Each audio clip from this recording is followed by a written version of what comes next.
Il dato di partenza è l'aumento solo nel 2019 del 21% delle vendite di Prosecco.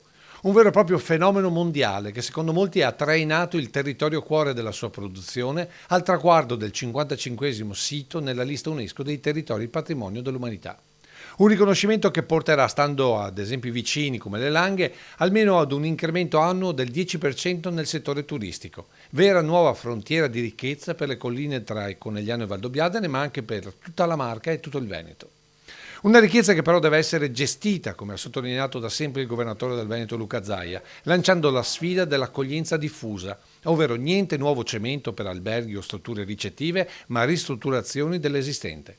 Ecco dunque la nuova partenza, dopo il traguardo raggiunto, che chiama in causa i residenti, gli imprenditori, ma anche le istituzioni, comuni per primi, tutti all'interno di una fondazione che vede tra i soci con la Regione anche la Camera di Commercio. La rappresentanza dei comuni ci sarà tramite l'IPA all'interno, quindi si farà una mappatura del territorio, capire quali sono le strutture esistenti e quali le nuove strutture che possono essere rimesse a posto.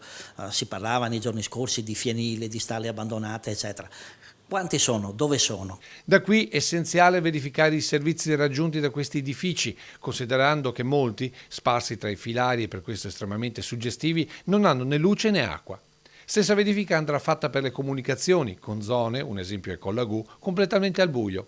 Poi ci sono gli errori da evitare e l'esempio arriva dalla Toscana. Se tu vai a Firenze, in ogni ristorante, in ogni bottega c'è fuori la fiorentina.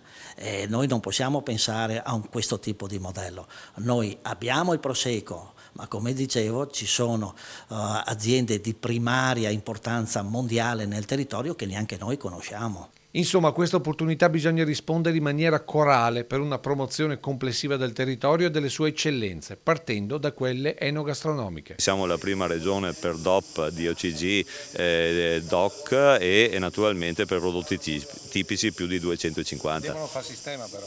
Devono far sistema e se la locomotiva principale è il Prosecco, tutti dietro attaccati i vagoni che naturalmente ce n'è per tutti.